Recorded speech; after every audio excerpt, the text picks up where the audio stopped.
Vamos a proseguir después de este bello momento donde nos hemos introducido en esa luz camusiana, casi viendo a Tipasa, para entender, ¿no?, esa necesidad de juego, de volver a adentrarnos dentro de nosotros mismos, a buscar ese espacio de alegría de los que nos decía Kauter.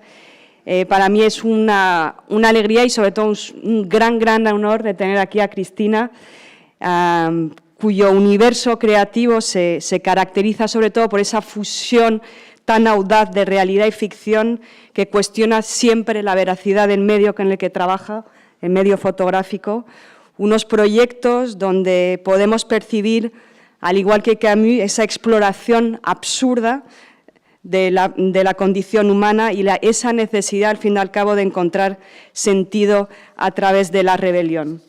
Para mí, Cristina utiliza la imagen, la fotografía, para revelarnos sus contradicciones, las ambigüedades de la realidad, un trabajo que sin duda nos invita siempre a una contemplación profunda de esa condición humana, pero sobre todo una búsqueda de significado en este mundo tan complejo y a menudo contradictorio. Y con ella y con su gran trabajo os dejo y a disfrutarla.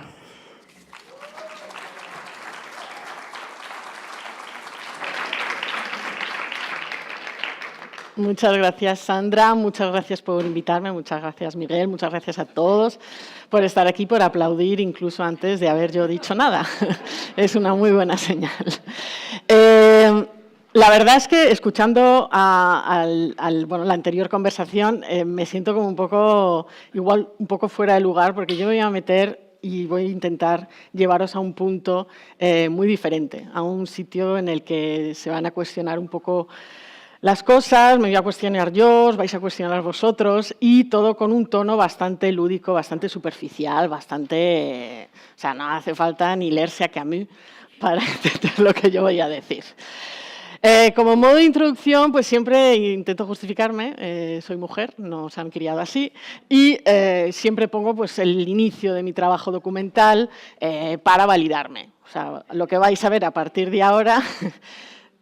sería más cuestionable, pero si yo pongo ahora estas fotos aquí, que son las fotos que yo hacía al principio de mi carrera, pues me vais a, espero, tomar más en serio.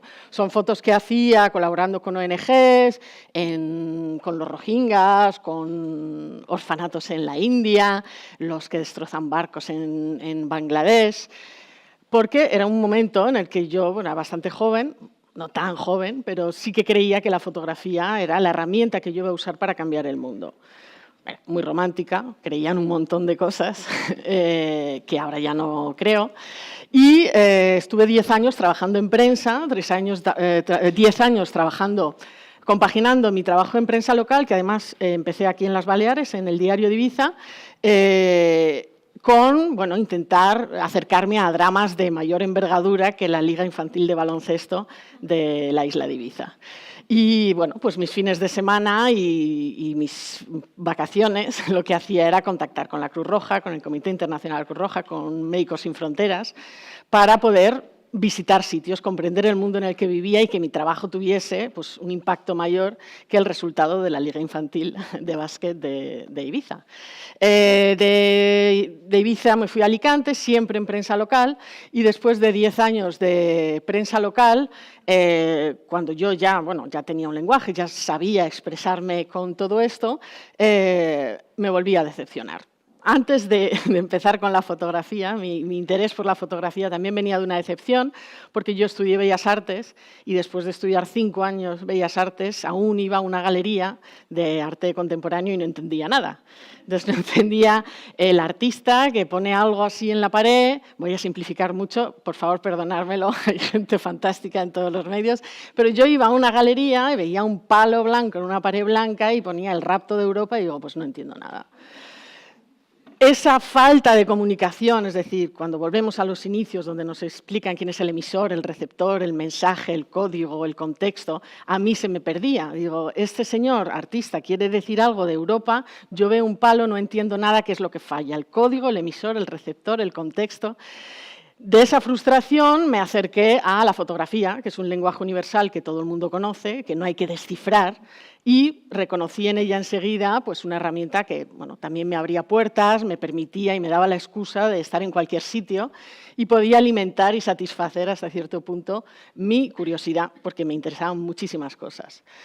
Llego a la prensa, no sin esfuerzo. Estoy 10 años en ella y estando en Alicante, bueno, pues en Levante, me tocó vivir pues, la transición de la prensa escrita a la digital, la crisis de los medios y también pues, muchísimos casos de corrupción y eso tiene un impacto directo en mi vida porque yo me paso los días enfrente de la comisaría esperando a que llegue un político o cualquier persona de los muchos que fueron metiendo en la cárcel en el Levante en los años 2010. Yo ya estaba, digo, ¿qué sentido tiene esto, tu vida? ¿Tú que quieres cambiar el mundo y estás aquí esperando, enfrente de una comisaría, que un señor pase, tapado con una manta, a hacer una foto? ¿Esto qué significa? ¿Qué quiere? Estás igual que el de la galería. Con el rapto de Europa, esta foto de una manta que no entiendo nada. Se me descolocó todo. Y en concreto hubo un trigger, un punto de no retorno, que fue esta foto, ya al final de mis años en el diario Información de Alicante, en que yo volví a casa con la moto tranquilamente, me encontré un accidente, nadie murió, no pasó nada, es la avenida de la universidad, un coche cruzó sin mirar que venía el autobús, le pegó y, bueno, yo aparco la moto, me voy corriendo, voy a hacer la foto. La chica que conducía ve que viene la prensa y viene rogándome a que no le haga la foto. ¿Yo qué hago? Le hago la foto. La Cristina del pasado le hace la foto. Para mi sorpresa la envío a... Bueno, es un accidente. Pues anda que no pasaban cosas en Alicante en esa época, ¿no? Para mi sorpresa la foto hace portada al día siguiente en el periódico. Yo me siento fatal porque no tenía que haber tomado esa foto, porque me habían pedido que no la tomara. Y entonces me aterriza una pregunta que es la que he estado intentando contestar durante todos los años desde entonces, ¿no? ¿Por qué esta foto fue a la portada? ¿Por qué un accidente en el que sin mayor gravedad fue a la portada? Por esto. Porque reproducía un estereotipo, un cliché, una manera de construir y de mostrar un mensaje que reverberaba en algo muy serio. Una mujer rogando y con un drama detrás nos remite a un drama muy serio, algo muy importante, a una gravedad mundial, aunque sea un accidente, ¿no? Todo esto, bueno, esto es una selección de fotos que estoy haciendo porque estoy comisariando la exposición del 70 aniversario del World Press Photo, en la que me he dedicado a reconocer esas tropes, esas familias que se repiten. Está la mujer llorando, el hombre salvando, la persona africana o afrodescendiente muy de cerca, en la que se ve la textura de la piel, el niño llorando, en fin. Y es fascinante. Se inaugura a final de año, os la recomendaré cuando sepa dónde se inaugura, que no lo sé. Pero bueno, lo que hizo es que me di cuenta que la fotografía no era una herramienta, no era la que yo quería, y que para cambiar el mundo con la fotografía, primero tenía que cambiar la fotografía. Una parte también que fue muy importante, no solo cambiar la fotografía, pero en cierto modo cambiarme yo, era reconocer en mí que yo en el fondo no me veía la persona que tenía que contarle la verdad a los demás. Y nadie me había dado esa responsabilidad, nadie me había tocado con una espada diciendo tú, Cristina, ve a contarle el mundo a la audiencia. Nadie, fui yo que decidí hacerlo, ¿no? Fui yo que decidí ponerme estas limitaciones, entender el decálogo del buen periodista e intentar aplicarlo. Lo que pasa es que a mí no me era suficiente. Cuando yo iba a Haití, cuando yo iba a todos estos sitios, a India, pues con las fotos no explicaba todo lo que yo estaba viviendo. Necesitaba mucho más. La realidad necesitaba mucho más, tenía muchos más matices, tenía muchas más complicaciones. Y no era solo drama, también había humor, también había incongruencias, también había absurdo por todas partes. Lo que más llama la atención en este mundo no es la gravedad de lo que está pasando, porque gravedad siempre ha habido. Lo que más llama la atención ahora mismo es el absurdo, la falta de lógica y la falta de, bueno, de rigor, no de rigor, es que nada tiene sentido. Todo podría pasar en el momento en el que estamos ahora. Entonces yo empecé a darle la vuelta y reconocer que quizá, casi seguro, ya lo sabía seguro, no tenía yo la legitimidad para contar la verdad, porque no me consideraba esa persona, pero por otro lado yo tampoco soy una persona que habla así, no soy una persona que va dando lecciones, que va culpando a los demás, que va repitiendo la misma cosa, que es lo que hace la prensa, culpando a los demás, haciendo culpable a la audiencia sin darle una solución. Me interesaban mucho más los artículos de opinión que los artículos de crónica. Y a partir de ahí empecé a conectarme con mi opinión y empezar a valorizar la opinión y ver qué es lo que yo tengo que decir sobre esta situación que no termino de entender nunca. Abrazar, en cierto modo, la persona irónica, la persona que no acepta la realidad y que no se contenta con la realidad para empezar a contarla. Después de dejar la prensa, casi al mismo tiempo, en el último año, empecé a pensar y a identificar cuáles habían sido los puntos flojos, los puntos en los que la prensa había fallado, ¿no? Que yo pudiese reconocer. Para mí uno de los más importantes es cómo la fotografía y el fotoperiodismo y la prensa en general ha estado describiendo el continente africano en su totalidad. Y no es porque me haya leído muchos libros, sino porque la primera vez que yo fui a África, que fui a Dakar, yo me esperaba algo mucho más rudimentario, me esperaba muchos más animales salvajes, me esperaba mucha más violencia. Llegué a Dakar y no era nada de eso. Y a partir de ahí empecé pues a pensar cómo podemos completar, cómo podemos corregir, en cierto modo, la manera en la que el mass media ha estado creando y construyendo estereotipos sobre determinados territorios, como la India, como África, etc. Haciendo un poco de investigación, siempre superficial, encontré la historia de un programa espacial que sí que ocurrió en 1964 en Zambia y, a partir de ahí empecé a tirar del hilo. Utilicé mi propia incredulidad para argumentar y estructurar el proyecto, porque yo fui a la primera que no se creía que ese proyecto pudiese ser real. Pensé, de hecho, que era un truco más de Foncuberta, que ya la ha hecho otra vez. ¿Cómo ha conseguido meter un vídeo en YouTube?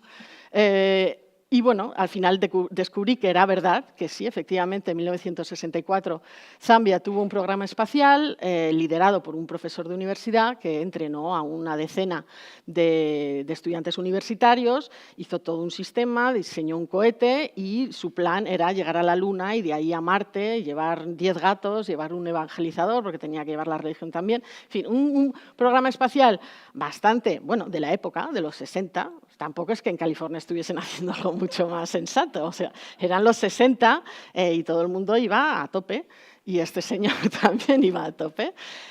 ¿Por qué a mí me resulta tan exótico y tan increíble un programa espacial africano? Si fuese un programa espacial danés de los años 60, pues también sería imposible. Igual de imposible que un programa de Zambia, seguramente. Pero el africano no me lo creo. Y el danés sí que me lo creo. ¿Por qué? Lo que hice, no sé por qué, o sea, sí lo sé, pero ya vosotros también, lo que hice fue identificar todos los estereotipos, todos los clichés, todas las imágenes que se repiten y que yo tengo en mi cabeza, dentro de mi biblioteca visual, que dicen África. Y esas mezclarlas con todas las imágenes que dentro de mi cabeza dicen espacio. No he estado ni en África ni en el espacio, pero aún así puedo imaginarme un programa espacial africano basado en todos los estereotipos que tengo.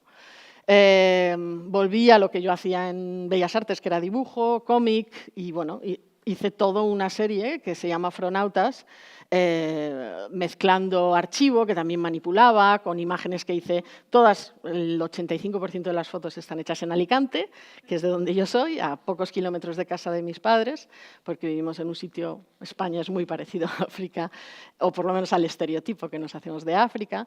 Construí una historia, porque no es solo colocar clichés uno detrás de otro, tiene que haber una historia de amor, una cosa muy simple.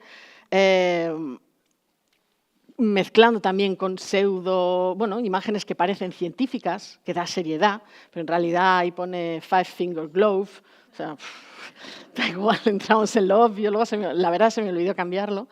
El título también era un working title. También hay que pensar que yo vengo de 10 años de prensa, nunca he hecho un libro y bueno, pues nos salió esto. Tuve la suerte de colaborar con Lai Abril y con Ramón Pez, que bueno, son ahora grandes eminencias del fotolibro.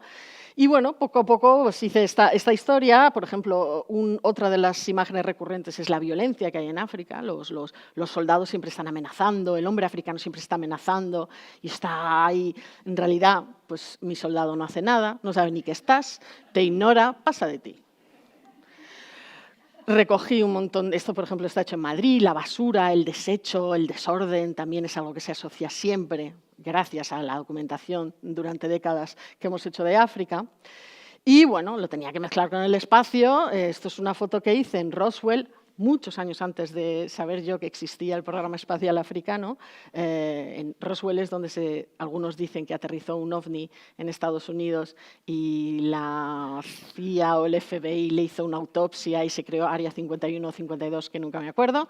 Bueno, hay toda esta leyenda urbana, fui allí, hay un museo alien y esto es realmente un diorama que reconstruye la autopsia, pero a mí me vino al pelo. De hecho, como anécdota, cuando salió el libro, que fue todo un fenómeno que yo no me esperaba, la Cursala, que es quien lo editó, le regaló libros a un montón de gente y cuando le llegó en manos de Horacio Fernández, que es el gran experto en fotografía, uno de los muchos grandes expertos en fotografía que hay en España, estaba como me dijo, estoy pasando las páginas y esto no puede ser. Pero cuando vi esa foto, dije, caray, es verdad. O sea, que esta foto fue la que hizo que Horacio Fernández se creyera que mi versión era la buena, ¿no? A nivel lúdico, pues claro, yo me quité, no solo me aflojé el corsé, convertí el corsé en una bandera de lo que se puede hacer con una cámara y lo que se puede hacer con la fotografía y las 1000 millones de maneras que hay de contar el mundo en el que vivimos. Por ejemplo, necesitaba una nave espacial, pero claro, ¿cómo voy a hacer una nave espacial en Alicante? Pues lo que hice fue hacer una foto de algo que flotaba y le di la vuelta, que son los efectos especiales más baratos de la historia del cine de ficción. Ríete tú de AI. Bueno, hice este libro, Afronautas, de una manera pues, como medio artesanal. Fue una sorpresa que realmente pues, los africanos al final no llegaron a la Luna todavía, pero a mí este libro me catapultó no solo en el mundo de la creación fotográfica, sino también en el mundo de la opinión, porque de repente sí me invitaban a todos los festivales sobre afrofuturismo, que yo no sabía ni que existía. Y entonces, bueno, tuve que ponerme las pilas y ponerme al día bastante. Todo fue muy corrido. Hoy justamente se van a cumplir 12 años que ocurrió esto, o 13 años, sí, porque además estaba de finalista en un premio, que este año estoy de nuevo por una exposición, así que estoy cerrando un círculo importante. Pero bueno, en términos prácticos lo que ocurrió es que de estar en un periódico local en Alicante, de repente yo estaba en la mira de todo el mundo y todo el mundo dice, bueno, ha tenido suerte en el primer libro, ahora el segundo que va a hacer, no, va a ser basura. Entonces, hice un segundo que era basura y me centré en el tercero, que es este. Antes de irme a salir del periódico, tuve una crisis personal existencial a todos los niveles, que me encantan las crisis porque me hacen pues, ir a sitios y lugares donde cuando no tienes nada que perder es cuando mejor piensas realmente, cuando más te conectas. Y estaba en esa época y me fui a China, porque estaba lejos y no conocía a nadie, básicamente. Me tiré 6 meses ahí viviendo con familias chinas que no hablaban inglés, y no entendía nada, pero todo estaba bien, porque no necesitaba entender nada. Después de esta temporada en China, tuve que regresar a Londres y ocurre Afronautas y yo tengo un montón de fotos de China. Realmente el estar ahí en China esos 6 meses lo que hizo fue quitarme todo el modus operandi que tenía ya incrustado en mi cabeza de la prensa y empezar a hacer fotos que yo quería, como un perro con zapatos. Qué interesante. Todo lo que me sorprendía, reconectarme un poco con por qué había elegido yo la cámara fotográfica como herramienta para entender y también explicar el mundo. Dicho esto, estuve en China durante bastante tiempo, no entendí nada. Mi única gran conclusión sobre China era que, bueno, es un país comunista, pero no lo es tanto. Esa era mi gran conclusión. Lógicamente no podía escribir mucho sobre eso, pero cuando después del éxito de Afronautas, todo el mundo quería que hiciese este segundo y tercer libro, digo, bueno, un libro, tengo un montón de material sobre China, voy a ver, un libro sobre China, libro sobre China. Cojo el libro de la Quotations from Chairman Mao, el libro rojo de Mao, de la biblioteca de mi padre, nunca le pregunté por qué la tenía, pero bueno, lo tenía, en versión en inglés, y abro la primera página, y el título del capítulo es The Communist Party y un texto de Mao. Las ventajas de no ser nativa inglesa es que ves las palabras y ves los significados por la forma que tienen. Para ti, cuando tú lees Communist Party, lees party. Y party para ti son dos cosas. Es el partido político y la fiesta. Y en esa primera página yo ya tuve toda mi historia para hacer, porque esa primera página, los dos significados de party en inglés, ya me daba todo lo que yo quería decir y podía decir sobre China, ¿no?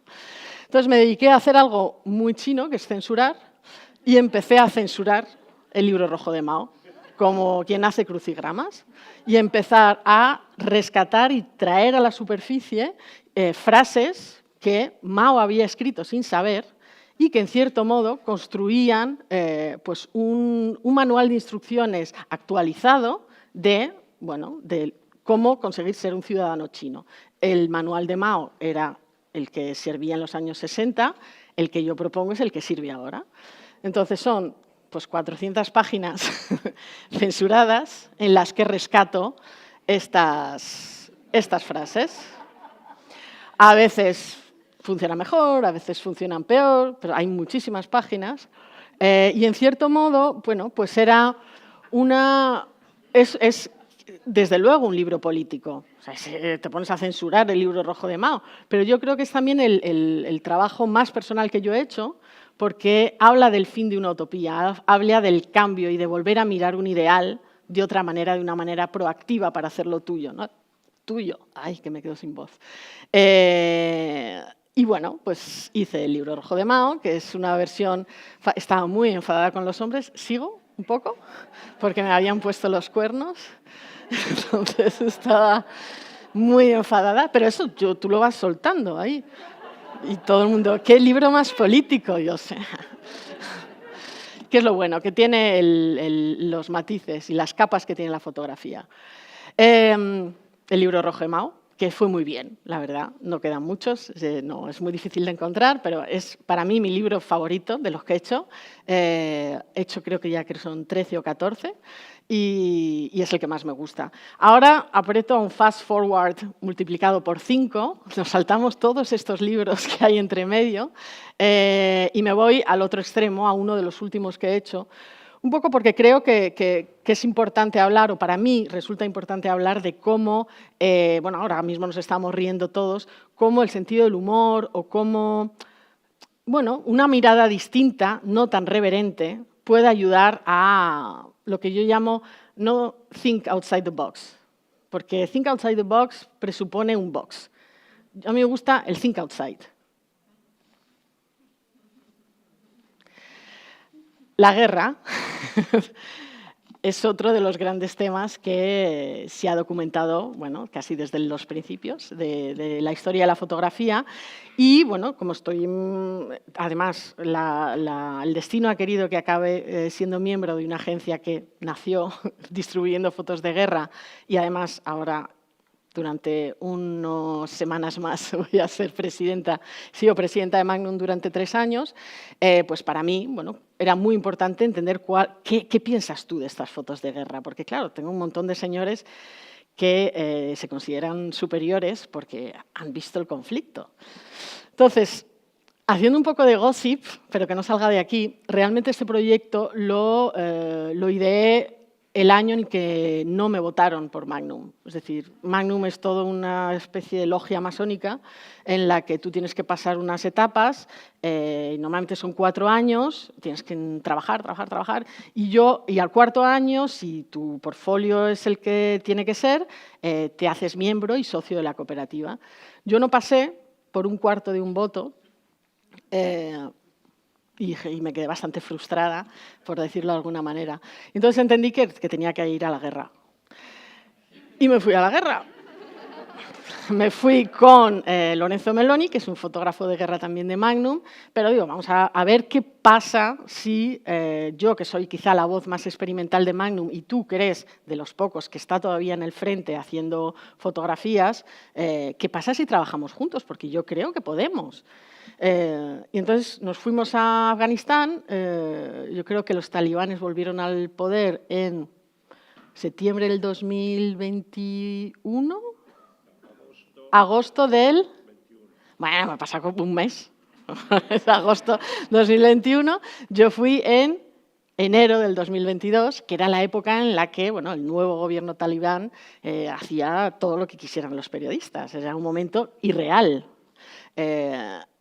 La idea que tuvimos era ir a Afganistán con la idea de que Afganistán está en los medios desde hace 40 años y aún así sabemos muy poco de lo que es Afganistán. Sabemos cuál es la comida típica de Extremadura, pero no sabemos de Afganistán, solo sabemos lo de los burkas, la guerra, los talibanes, las cabras, en fin, todo eso, ¿no? Y la idea era darle el mismo trato que le daría The New Yorker o cualquier otra revista más de consumo de fin de semana, dárselo a Afganistán, y creamos la idea de The Kabuler. The Kabuler es como The New Yorker, pero de Afganistán. ¿Vale? Entonces tiene todas las secciones de una revista, tiene moda, tiene gastronomía, tiene juegos, pasatiempos, tiene también internacional, local, deportes, motor, todo. Entonces, aquí podéis conseguir la revista, aún quedan, pero la idea, yo lo que quería era como de, caray, pues ahora los talibanes están contentos, estaban muy contentos. ¿Vamos a hacer fotos de los talibanes contentos o no? ¿O los sacamos otra vez serios? Si van a estar contentos, van a ser durante 6 meses, porque luego se les va a venir todo encima. Vamos a documentar este momento. Entonces, pues aquí están. No les decía yo de sonreír, es que estaban muy contentos. Pues esta idea del contraste y de la irreverencia, si estamos hablando de moda, pues hablamos de moda. Es un poco, claro, habrá gente que diga, madre mía, ¿te has pasado? Pues a lo mejor sí, pero si no lo haces, no lo sabes, ¿no? Las imágenes las hicimos todas en Afganistán, desde luego, pero luego hacer la revista, que ahora os enseñaré, nos llevó casi 1 año y medio más. Porque precisamente para compensar y que realmente cumplir la misión de lo que queríamos, necesitamos compensarlo con información rigurosa, con personas que pueden hablar desde dentro y desde su propia experiencia, más allá del mes y medio que nos pasamos allí. Entonces, colaboramos con periodistas afganos en el exilio, periodistas afganos que se habían quedado en Afganistán. Entrevistamos a ginecólogas que están en Afganistán, al antiguo gobernador de Bamiyan, que fue el que dio la orden de destruir los grandes budas. O sea, que sí que hicimos un trabajo de periodístico de verdad. Perdón que me justifique, pero os enseño también las imágenes más vistosas. Teníamos hasta publicidad. Estas son las zapatillas que llevan los talibanes, que son las chitas. Esto es una foto que usamos para una publicidad de un salón de bodas. Y estas son algunas de las páginas del periódico, de la revista de Kabuler, en la que hay un poco de todo. Y ya está. Y la revista la podéis comprar si queréis en thisbookistrue.com, que es la editorial, etcétera, etcétera.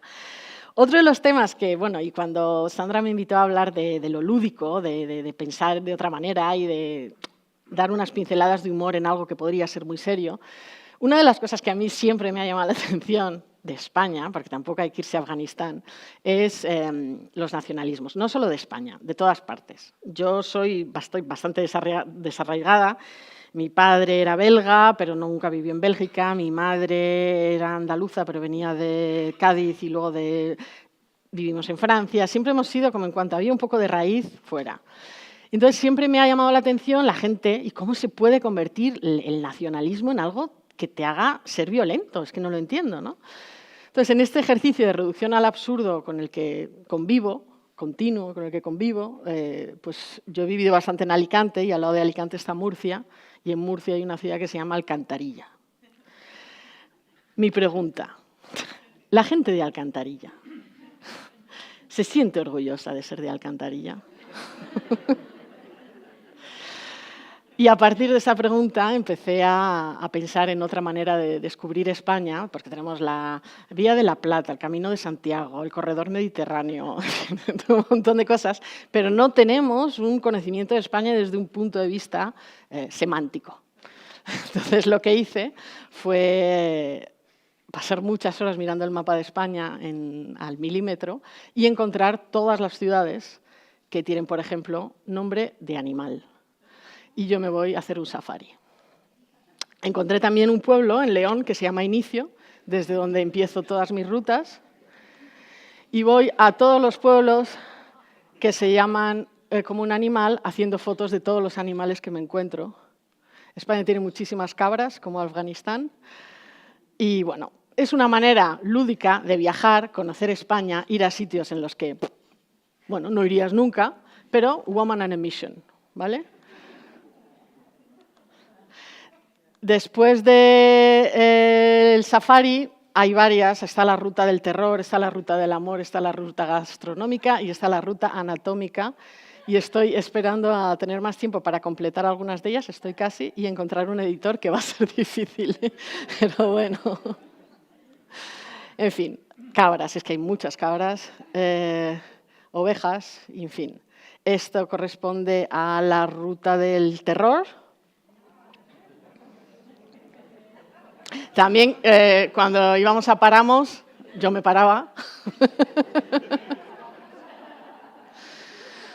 Y bueno, algunas imágenes, claro, si estás en el mood terror, pues encuentras el terror. Si estás en mood safari, encuentras los animales. En fin. Incluso puedes construir frases como esta.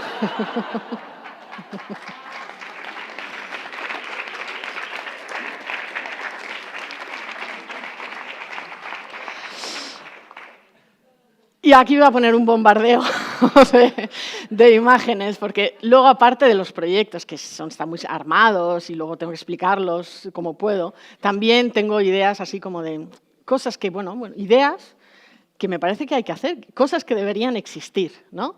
Por ejemplo, la torre de Pisa. Hablar de mutaciones animales, ¿no? Son cosas que, bueno, pues, ¿por qué no hacerlo, no? Por ejemplo, los payasos siempre me han interesado muchísimo. Los payasos, cómo una persona se viste de una manera y la tiene que hacer reír.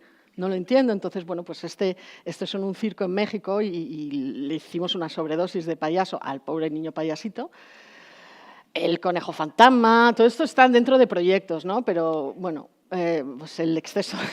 Estoy en un tratamiento para ver si controlo mi uso del azúcar. Este es mi postre de apoyo emocional.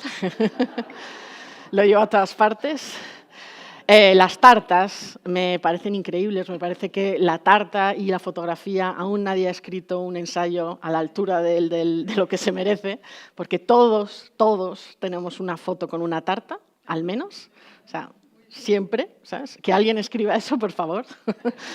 Me parecen objetos muy interesantes. Luego, otras cosas que, bueno, a veces yo os lo enseño porque había que enseñarlo, pero esto está ahí borderline con lo que igual no está también. Esto fue un proyecto que hice en Polonia, me dieron una residencia de 2 semanas y yo llegué tan cansada que no quería hacerla. Estaba tan cansada y entonces le hablé con los que lo organizaban y les dije, yo la hago, pero si no tengo que salir del hotel. Entonces, me dieron una habitación, que era bastante interesante, hice todo el proyecto sin salir de la habitación y me venían a traer cosas y buscaba, digo, pues, ¿alguien conoce a un albino? Encontraron un albino, que es este chico, simpaticísimo, y alguien aquí, perdón, o sea, pido perdón ya, ¿alguien aquí podría decirme qué significa la foto de la derecha? Ahí estamos. Perdón.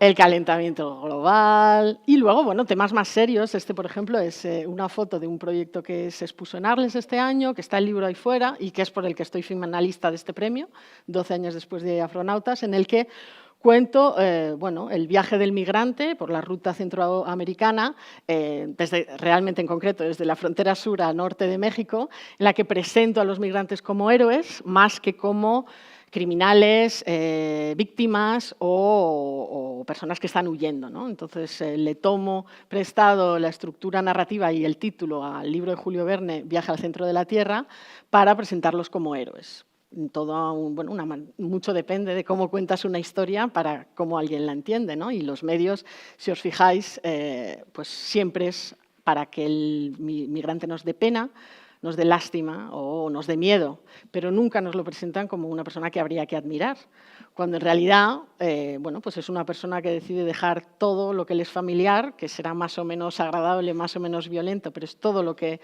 le es familiar y es suyo para hacer un viaje extremadamente peligroso y llegar a un lugar donde nadie le quiere, para trabajar en condiciones pues, insoportables, solo con la única intención de mandar dinero a su familia.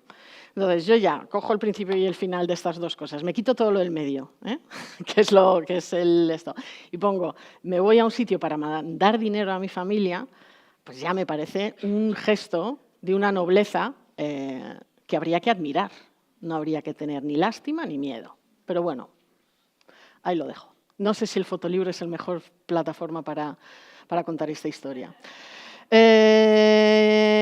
Y bueno, siempre hay esta mezcla entre cosas que me encuentro, como esto, que a mí no se me hubiese ocurrido, Snoopy subido en un misil, y otras cosas que yo sí que hago, como hablar con migrantes, los entrevisto, etcétera, etcétera, y luego les pido que colaboremos y que juguemos juntos. En realidad es un juego, es decir, hablamos de su situación, hablamos de la mía, hablamos de que en realidad la prensa tampoco va a hacer mucho, estamos aquí las dos enfrente, hablando al borde de la valla en Tijuana, y le digo, mira, yo estoy haciendo esta historia, tal, en fin. Al final decimos, ¿te apetece? ¿No te apetece? En fin, se crea un juego, se inventa con las personas con las que colaboro un mundo que no se rige por las mismas reglas. No estamos hablando ya incluso a veces no se rige ni por las mismas reglas de la física, que me lleva un poco al entendimiento que yo tengo del juego y por qué pienso que es tan importante y por qué pienso que todo el mundo deberíamos hacer un ejercicio activo para recuperarlo.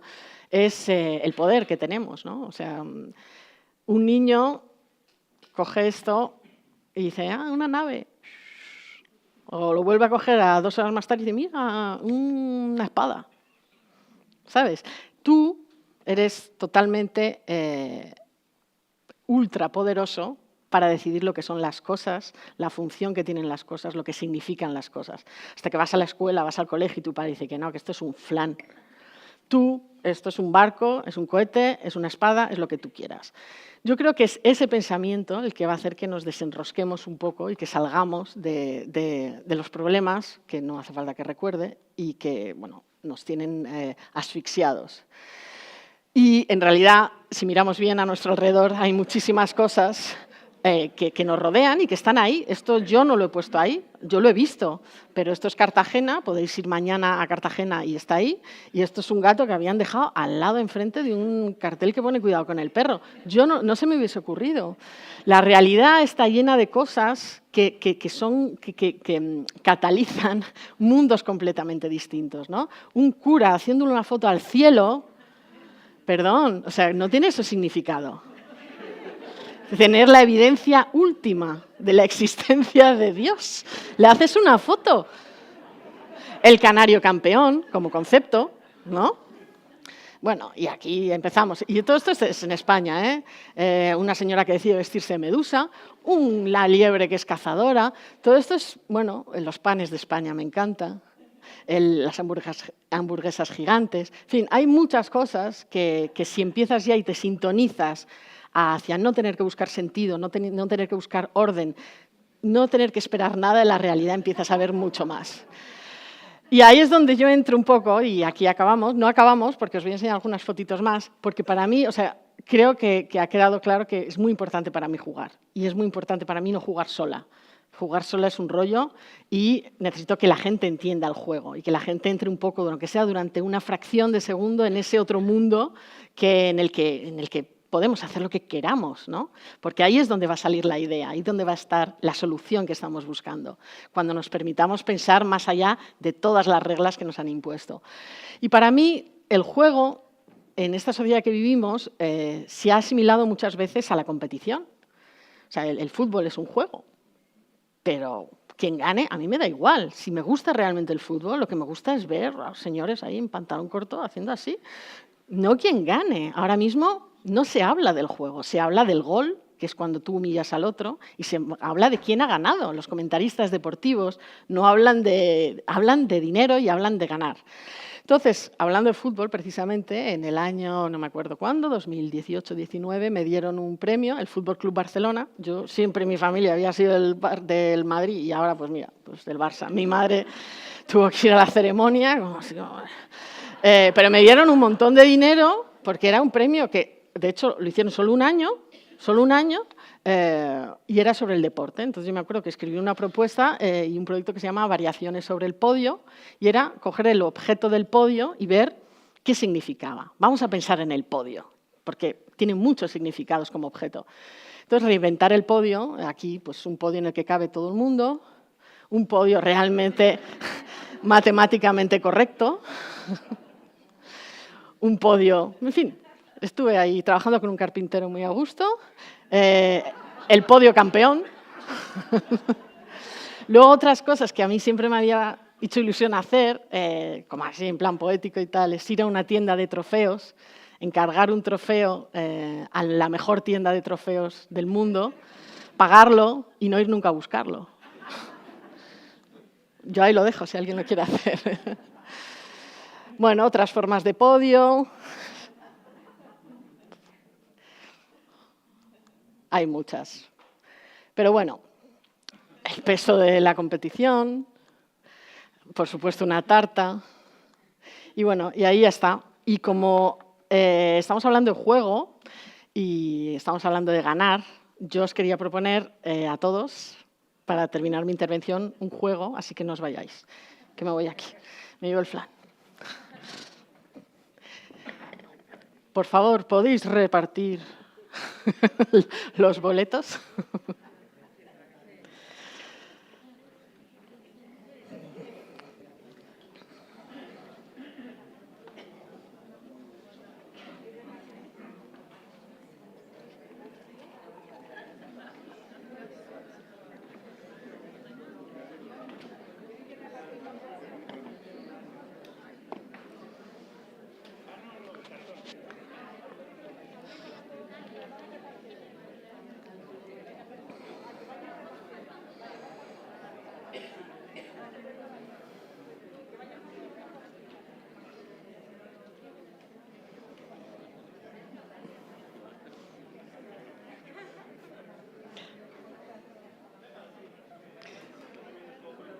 Toma otro. El ganador.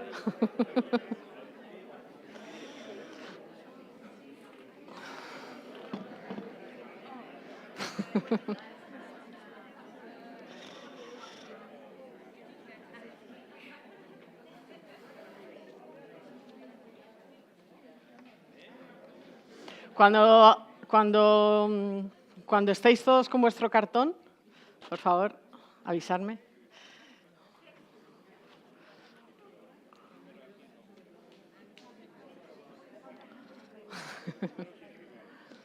No lo analicéis mucho, abrazad el no análisis. Bueno, tengo que decir que en mi familia hay varios ludópatas y el bingo ha estado presente en toda mi infancia. Mi abuela se quedó viuda con 40 años, mi abuelo era militar, entonces tenía una pensión bastante buena y se la ha gastado íntegramente en el bingo porque vivía con nosotros. Entonces, que sepáis que vuestros impuestos se los ha pulido mi abuela en el bingo. Y dentro de las cosas que hay que normalizar, a mí el bingo me trae muchísimos recuerdos y me parece un juego horrible y fascinante al mismo tiempo, ¿no? Entonces quería proponeros de jugar una partida juntos. Lo he adaptado un poco, lo he tuneado para quitarle la parte del bingo que menos me gusta, ¿vale? Entonces, cuando estéis todos listos, voy a pedir silencio en la sala y la partida va a comenzar. ¿Todos listos? El 18. Quien cante línea, que diga línea. ¿Vale?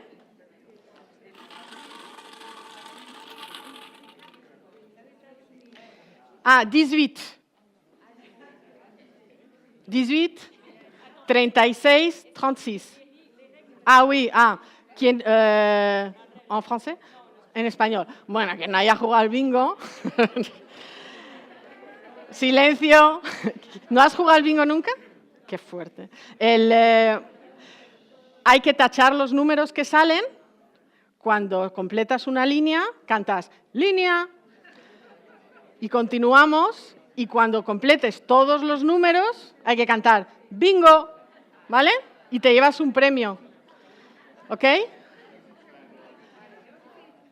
No, hemos hecho solo el 18 y ahora el 36, 36.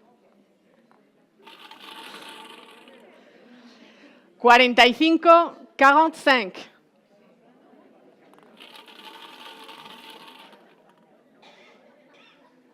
Eh,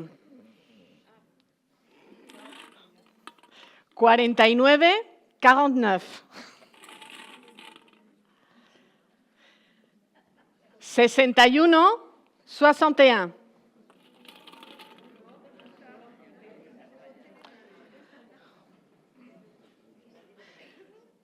¿No está? ¿El 19?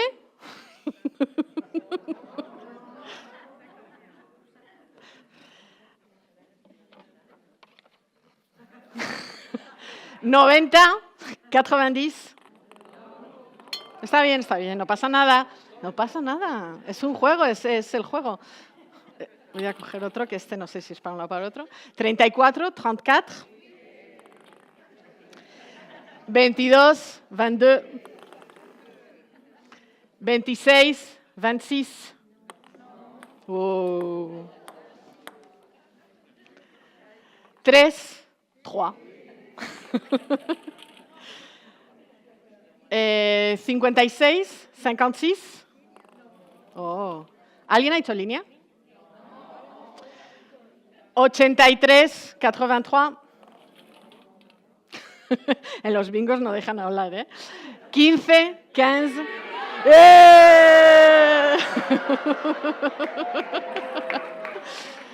¿Continuamos para bingo?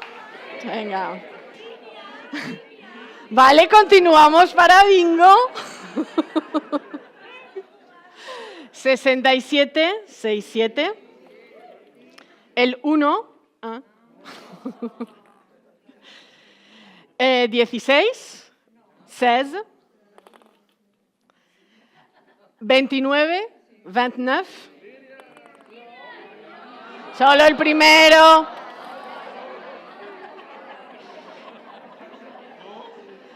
El 6. 92. El 82. 72. 72. 7. 7. 33. 33. 47. 47. 74.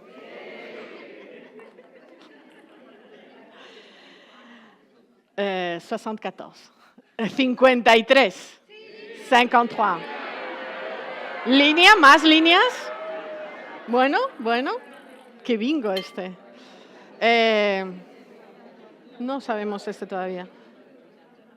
Ah, sí, ya sé cuál es. 89, 89. 69, 81, 18. ¿Ya lo he dicho? El 5, no voy a hacer la broma, y el 51.